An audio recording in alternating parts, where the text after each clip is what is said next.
ಗುರುಭ್ಯೋ ನಮಃ. ಶ್ರೀ ಲಕ್ಷ್ಮೀ ನಟರಾಜ ಸ್ವಾಮಿ ನಮೋ ನಮಃ. ಎಲ್ರಿಗೂ ನಮಸ್ಕಾರ. ನಾನು ನಿಮ್ಮ ಪ್ರೀತಿಯ ವೈಡೂರ್ಯಶ್ರೀ. ಈ ದಿನ ಲಕ್ಷ್ಮಿ ಕಥೆಯನ್ನು ನಿಮ್ಮ ಜೊತೆಗೆ ಹಂಚ್ಕೊಳ್ಳೋದಕ್ಕೆ ಬಂದಿದ್ದೀನಿ. ಲಕ್ಷ್ಮೀ ದೇವಿ ಮಹಾಲಕ್ಷ್ಮಿಯಾದಂತಹ ಕತೆ ಮತ್ತು ಅಷ್ಟಲಕ್ಷ್ಮಿಯ ಶಕ್ತಿಯನ್ನು ಪಡೆದಂತಹ ಒಂದು ವಿಶೇಷ ಕತೆ ಇದು ನಿಜಕ್ಕೂ ಹೇಳಬೇಕಂದ್ರೆ ಇದನ್ನು ನಾನು ಮಕ್ಕಳೊಂದಿಗೆ ಹಂಚ್ಕೋಬೇಕು ಅಂತ ಈ ಒಂದು ಕಥೆಯನ್ನು ನಿಮ್ಮೆಲ್ರಿಗೂ ತಿಳಿಸ್ತಾ ಇದ್ದೀನಿ. ಮೊದಲನೇದಾಗಿ ಲಕ್ಷ್ಮಿಗೆ ಐಶ್ವರ್ಯ ದೇವತೆ ಅಂತ ನಾವು ಕರಿತೀವಿ. ಐಶ್ವರ್ಯ ದೇವತೆ ಅಂದರೆ ಪ್ರತಿಯೊಬ್ಬರಿಗೂ ಅವಳು ಕೇಳಿದ ವರವನ್ನು, ಅದರಲ್ಲೂ ವಿಶೇಷವಾಗಿ ದುಡ್ಡು, ಐಶ್ವರ್ಯ, ಬಂಗಾರವನ್ನು ಕೊಡುವಂತಹ ದೇವತೆ ಅಂತ ನಾವೆಲ್ಲರೂ ತಿಳ್ಕೊಂಡಿದ್ದೀವಿ. ಸೊ ಈ ಶಕ್ತಿಯನ್ನು ಮಾತ್ರ ಮಹಾಲಕ್ಷ್ಮಿ ಪಡೆದಿದ್ಲಂತೆ. ಆದರೆ ಲಕ್ಷ್ಮಿಗೆ ಏನಪ್ಪ ಅಂತಂದರೆ ಎಲ್ಲವನ್ನೂ ಕೊಡುವಂತಹ ಶಕ್ತಿ ಬೇಕು ಅಂತ ಹೇಳಿ ವಿಷ್ಣು ಭಗವಂತನಲ್ಲಿ ಪ್ರಾರ್ಥನೆ ಮಾಡ್ತಾರಂತೆ. ಆದರೆ ವಿಷ್ಣು ಭಗವಂತ ಹೇಳ್ತಾರಂತೆ, ಈ ಪ್ರಾರ್ಥನೆ ನೀನು ಮಹಾಶಿವನಲ್ಲಿ ಕೇಳಬೇಕು, ಆ ಮಹಾಶಿವನೇ ನಿಮಗೆ ಈ ವರವನ್ನು ಕೊಡೋದಕ್ಕೆ ಸಾಧ್ಯ ಅಂತ ಹೇಳಿದಾಗ ಒಂದು ವ್ರತವನ್ನು ಕೈಗೊಂಡು ಅದನ್ನು ಬಹಳ ಶ್ರದ್ಧೆಯಿಂದ 108 ದಿನ ಕಮಲದಲ್ಲಿ ಪೂಜೆಯನ್ನು ಮಾಡಿ ಪ್ರತಿನಿತ್ಯ 108 ದಿನ 108 ಕಮಲಗಳನ್ನು ಇಟ್ಟು ಮಹಾಲಕ್ಷ್ಮಿ ಮಹಾದೇವಾದ ಪರಮಾತ್ಮ ಶಿವನನ್ನು ಪ್ರಾರ್ಥನೆ ಮಾಡ್ತಾಳಂತೆ. ಇದೇ ರೀತಿ 107 ದಿನ ಬಹಳ ಭಕ್ತಿಯಿಂದ ತನ್ನ ವ್ರತವನ್ನು ಅದ್ಭುತವಾಗಿ ಮಾಡಿ ಮುಗಿಸ್ಕೊಳ್ತಾಳೆ.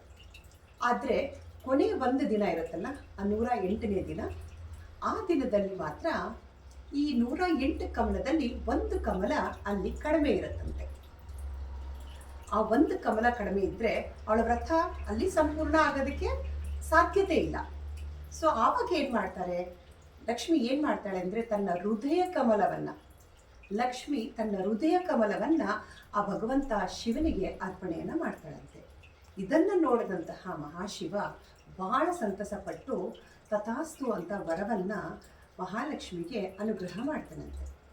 ಈ ರೀತಿ ಲಕ್ಷ್ಮಿ, ಮಹಾಲಕ್ಷ್ಮಿ, ಧನಲಕ್ಷ್ಮಿ, ಧಾನ್ಯಲಕ್ಷ್ಮಿ, ಗಜಲಕ್ಷ್ಮಿ, ಸಂತಾನಲಕ್ಷ್ಮಿ, ಧೈರ್ಯಲಕ್ಷ್ಮಿ, ವಿಜಯಲಕ್ಷ್ಮಿ, ವಿದ್ಯಾಲಕ್ಷ್ಮಿಯಾಗಿ ನಮ್ಮೆಲ್ಲರಿಗೂ ನಾವು ಕೇಳುವಂಥ ಸಕಲ ಐಶ್ವರ್ಯ, ಸಕಲ ಸಂಪತ್ತು, ಸಕಲ ಏನು ಯೋಗ, ಆರೋಗ್ಯ ಎಲ್ಲವನ್ನು ಕೊಡುವಂತಹ ವಿಶೇಷ ಶಕ್ತಿಯನ್ನು ಆ ಮಹಾಲಕ್ಷ್ಮಿ ಪಡ್ಕೊಂಡ್ಲಂತೆ. ಸೊ ಈ ಒಂದು ಕತೆ ನಿಮಗೆಲ್ಲ ಇಷ್ಟ ಆಯ್ತಲ್ಲ? ಜೊತೆಯಲ್ಲಿ ಇನ್ನೊಂದು ವರವನ್ನು ಸಹ ಮಹಾಶಿವನಿಂದ ಪಡ್ಕೊಳ್ತಾಳೆ. ಏನಪ್ಪ ಅಂದರೆ, ಶಿವನಿಗೆ ಬಿಲ್ಪತ್ರೆ ಅಂದರೆ ಬಹಳ ಪ್ರಿಯ. ನಾವೆಲ್ಲರೂ ಬಿಲ್ಪತ್ರೆಯಲ್ಲಿ ಮಹಾಶಿವನನ್ನು ಆರಾಧನೆ ಮಾಡ್ತೀವಿ. ಸೊ ಆ ಒಂದು ಬಿಲ್ಪತ್ರೆಯಲ್ಲೂ ಸಹ ಮಹಾಲಕ್ಷ್ಮಿ ನೆಲೆಸಿರ್ತಾಳಂತೆ.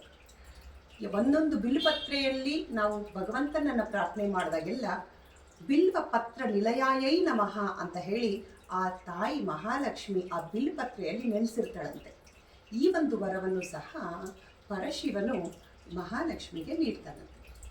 ಸೊ ಈ ರೀತಿ ಪ್ರತಿ ಸತಿ ನಾವು ಒಂದೊಂದು ಪತ್ರೆಯನ್ನು ನಾವು ಮಹಾಶಿವನಿಗೆ ಅರ್ಪಣೆ ಮಾಡಿದಾಗ ಅದು ಮಹಾಲಕ್ಷ್ಮಿಗೂ ಅರ್ಪಣೆ ಮಾಡ್ದಂಗೆ ಆ ಮಹಾಲಕ್ಷ್ಮಿಯ ಸಮೇತ ನಾವು ಆ ಭಗವಂತನಿಗೆ ಅರ್ಪಣೆ ಮಾಡಿ ನಮಗೆ ಬೇಕಾದಂತಹ ಕೋರಿಕೆಗಳನ್ನು ನಾವೆಲ್ಲರೂ ಪಡ್ಕೋಬೋದು. ಬಹುಶಃ ಈ ಎಲ್ಲ ಕತೆ ನಿಮಗೆ ಇಷ್ಟ ಆಗಿದೆ ಅಂದ್ಕೊಳ್ತೀನಿ. ಈ ದಿನ ಅಕ್ಷಯ ತೃತೀಯ ಎಲ್ಲರ ಬಾಳಲ್ಲೂ ಸಂತೋಷ, ಸೌಭಾಗ್ಯ, ಅಖಂಡ ಐಶ್ವರ್ಯ, ಆರೋಗ್ಯ ಎಲ್ಲವನ್ನು ಕೊಟ್ಟು ಎಲ್ಲರನ್ನೂ ಚೆನ್ನಾಗಿರಲಿ. ಹರಿ ಓಂ.